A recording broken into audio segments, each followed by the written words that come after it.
ముఖ్యంగా ఈ బెల్ట్ షాపులపై మాకు కొన్ని ప్రశ్నలు ఉన్నాయి.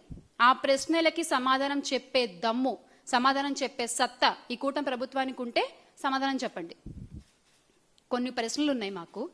కర్నూలు బస్సు ప్రమాదానికి సంబంధించి రాష్ట్ర ప్రభుత్వం సమాధానం చెప్పగలరా? మీరు దీనికి బాధ్యత తీసుకుని మీరు సమాధానం చెప్పగలరా? మద్యం విచ్చలవిడిగా అమ్మడం వల్లే ఈ ప్రమాదం జరగలేదా? దీన్ని మీరు కాదనగలరా? అలాగే మీ విచ్చలవిడి విక్రయాల వల్ల, హైవేల్లో మద్యం అమ్మడం వల్ల ఈ ప్రమాదం జరిగింది.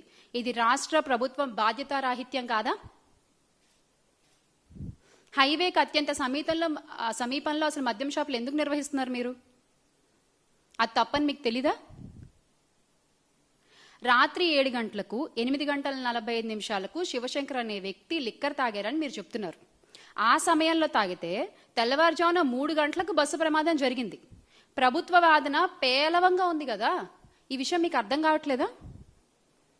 మీరు చెప్పేటువంటి వాదన ఏదైతే ఉందో, మీరు చేసేటువంటి వాదన అది ఎంత పేలవంగా ఉంది. అది దొరికిపోతున్నారు కదా మీరే అక్కడ. లక్ష్మీపురంలో బెల్ట్ షాప్ నిర్వహిస్తున్న మాట వాస్తవం కాదా? బెల్ట్ షాప్ నిర్వహిస్తున్న వ్యక్తి తన ఇంటి సీసీ కెమెరా కూడా పెట్టారు. మరి ఎందుకు మీరు ఆ ఫుటేజ్ బయట పెట్టట్లేదు? ఎందుకు ఆ వ్యక్తిని మీరు విచారించట్లేదు? అంటే ఈ నిజాలు బయటకు వస్తే మీ లోసుకులు బయటపడతాయనా? మీ తప్పు బయటపడుతుందనా? లక్ష్మీపురంలో ఉన్నది 1 కాదు 2 కాదు, ఏకంగా 3 బెల్ట్ షాపులు ఉన్నాయి. ఇది నిజం కాదా? దీన్ని మీరు కాదనగలరా? రాష్ట్రంలో ములకల చెరువులో నకిలీ మద్యం ఘటన బయటపడిన తర్వాత హడావిడిగా మీరు క్యూఆర్ కోడ్ అనే దాన్ని తీసుకొచ్చారు. కానీ మీరు విడుదల చేసిన క్యూఆర్ కోడ్ని చెకింగ్ చేసినట్టుగా మనకెక్కడ కూడా వీడియోలో కనిపించలేదు. ఆ క్యూఆర్ కోడ్ని చెక్ చేస్తున్నట్లుగా ఎక్కడ రిలీజ్ చేసిన వీడియోలో ఎక్కడ కనిపించట్లేదు. అంటే మీరు ఓన్లీ ఆర్డర్లు మాత్రమే ఇస్తారు. అవి అమలవుతున్నాయి సరిగ్గా అని మీ ఎల్లో మీడియాలో రాసేస్తారు, అబద్ధ ప్రచారాలు చేసేస్తారు. అది నిజం అని చెప్పి ప్రజలు నమ్మేయాలి, అంతేనా? లిక్కర్ షాపులు నిర్వహించేది టీడీపీ వాళ్లే, బెల్ట్ షాపులు పెట్టి అమ్మేది టీడీపీ వాళ్లే. అలాంటప్పుడు ఎవరు క్యూఆర్ కోడ్ను స్కాన్ చేస్తారు? మీకు దమ్ముంటే ఆన్సర్ చేయండి క్వశ్చన్. ఎవరు క్యూఆర్ కోడ్ని స్కాన్ చేస్తారు? ఎవరు నిజాన్ని బయటపెడతారు? రాష్ట్ర వ్యాప్తంగా ఈ రోజున 1 కాదు 2 కాదు 1,50,000కు పైగా బెల్ట్ షాపులు అనధికారికంగా నడుస్తున్నాయి. టు బి ప్రిసైజ్, ఇంకా చెప్పాలంటే 1,65,000 సంథింగ్ కదన్నా, 1,65,000 అనధికారికంగా నడుస్తున్నాయి. ఈ నకిలీ మద్యాన్ని మీరు ప్రజలకు అమ్మి మీరు డబ్బులు బాగానే చేసుకుంటున్నారు, కానీ పోయేది ప్రజల ప్రాణాలు కదా. వాటి గురించి ఎవరు మాట్లాడతారు? ఎవరు మాట్లాడరు. వ్యవస్థీకృతంగా జరుగుతున్నటువంటి ఈ క్రైమ్ ఏదైతే ఉందో, ఈ ఆర్గనైజ్డ్ క్రైమ్కి పూర్తి బాధ్యత కూటమి ప్రభుత్వం వహించాల్సిందే. మీరు తప్పించుకోవాలన్నా తప్పించుకోలేరు, తప్పించుకోనివ్వం. నకిలీ మద్యం చిన్నపాటి ఫ్యాక్టరీలు ఈ రోజున రాష్ట్రం అంతా కూడా వ్యాపించున్నాయి. మద్యం షాపులు, పర్మిట్ రూమ్లు, బెల్ట్ షాపులు అన్నీ ఏ రకంగా తెలుగుదేశం పార్టీ నాయకులు, ఎమ్మెల్యేలు, తెలుగుదేశం మనుషులు నడుపుతున్నారో మనం చూస్తూనే ఉన్నాం. మనందరం కూడా చూస్తూనే ఉన్నాం. మద్యాన్ని వాళ్లే తయారు చేస్తారు, వాళ్లకు చెందిన షాపుల ద్వారానే మద్యాన్ని వాళ్ళు అమ్ముతారు. వాళ్ళ బెల్ట్ షాపుల్లో కూడా ఆ నకిలీ మద్యాన్ని అమ్ముతారు. మళ్ళీ దీని అంతటికీ ఒక పోలీస్ని కాపలాగా పెట్టి వాళ్ళ ఆధ్వర్యంలోనే ఎలా విక్రయాలు చేస్తున్నారు అనేది కూడా ఈ రోజున రాష్ట్ర ప్రజలందరూ కూడా గమనిస్తూనే ఉన్నారు. బెల్ట్ షాపులే కాకుండా ఇల్లీగల్ పర్మిట్ రూమ్ల ద్వారా కూడా నకిలీ మద్యాన్ని విచ్చలవిడిగా అమ్ముతున్న వైనం మనం చూస్తున్నాం. ప్రభుత్వ ఖజానాకి వేల కోట్లు నష్టం కలిగించడం ఒక ఎత్తైతే, ప్రజల ప్రాణాలు, కోట్లు పోతే సంపాదించుకోవచ్చు, ప్రజల ప్రాణాలు పోతే మీరు తెచ్చిస్తారా? ఎవరు బాధ్యత వహిస్తారు?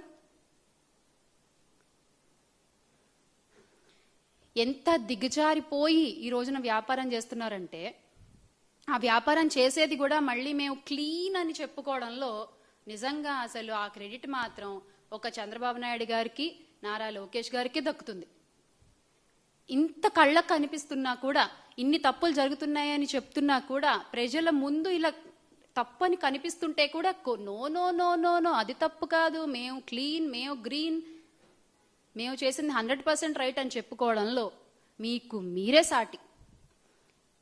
వచ్చిన ఆదాయంలో ఇది నీకు, ఇది నీకు, ఇది నీకు, ఇది నీకు అని పంచుకుంటారు. ఎక్కడైతే మీకు వాటాలు తేడాలు వస్తాయో అక్కడల్లా ఆ ఫ్యాక్టరీలన్నీ బయటపడుతున్నాయి. అంతే కదా, మీకు వాటాలు తేడాలు వస్తేనే కదా ఆ ఫ్యాక్టరీలన్నీ కూడా ఈరోజు బయటపడుతున్నాయి, ఆ ప్లేసుల్లోనే కదా. అసలు ఈ రోజనే కాదు, ఎన్టీఆర్ గారిని వెన్నుపోటు పొడిచిన దగ్గర నుంచి కూడా చంద్రబాబు నాయుడు గారి వైనం ఏంటయ్యా అంటే తప్పు వాళ్లే చేస్తారు, ఆ తప్పుని చేసింది మేం కాదు మీరు అని చెప్పి ప్రజలపై రుద్దే ప్రయత్నం చేస్తారు వాళ్ళు ఎల్లో మీడియా ద్వారా. కాదు ఇది మీరు చేసిన తప్పే అని ఎవరైనా మధ్యలో వచ్చి మాట్లాడితే కూడా వాళ్ళ మీద కూడా లేనిపోని కేసులు బనాయించి అరెస్టులు చేసి లోపలికి నెట్టే ప్రయత్నాలు చేస్తారు. ఇదంతా ఏంటంటే వీళ్ళొక మోడస్ ఆపరెండి అనమాట. నాట్ ఓన్లీ టుడే, ఈ రోజే కాదు, వాళ్ళు ఎన్టీఆర్ గారిని వెన్నుపోటు పొడిచిన దగ్గర నుంచి కూడా జరుగుతున్న వైనం ఇదే మనం చూస్తూ వస్తూనే ఉన్నాం. పైగా మళ్ళీ మేము నిజాయితీ పరులం, మేమేం తప్పు చేయలేదు అని నిరూపించుకోవడానికి ఒక సిట్ వేస్తారండి.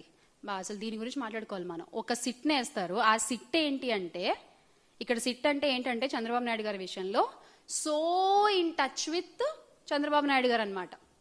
సో సిట్ అర్థం ఏంటంటే those people are so in touch with Chandrababu Naidu గారు. చంద్రబాబు నాయుడు గారు ఏం చెప్తే అదే రిపోర్ట్ బయటకు వస్తుంది సిట్ నుంచి. మీరు గతంలో కూడా చూసుకుంటే ఏ సిట్టు కూడా నిజాలు చెప్పలేదు. చంద్రబాబు నాయుడు గారు ఏర్పాటు చేసిన ఏ సిట్టు కూడా నిజాలు చెప్పలేదు. ఆయన్ని కప్పిపుచ్చి, ఆయన్ని కవర్ చేసి, ఆయన్ని, ఆయన మనుషుల్ని, ఆయన కార్యకర్తల్ని కాపాడే ప్రయత్నమే చేశారు.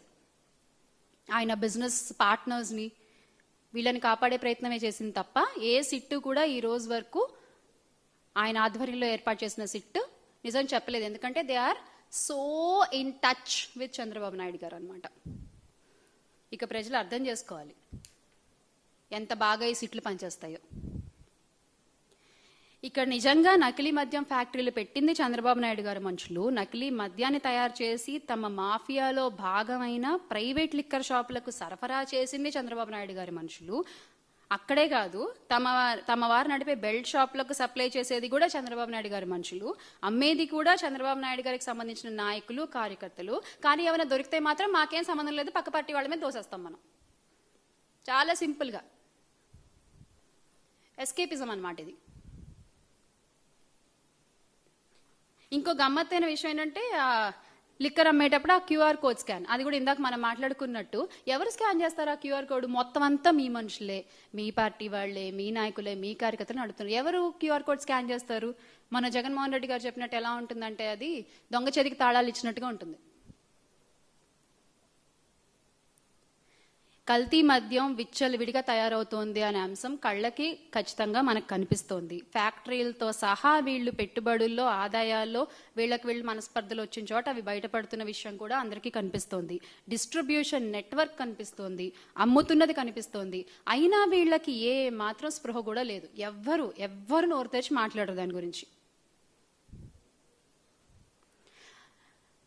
మొన్న ఇష్యూ కూడా అంటే మా బాధ ఏంటంటే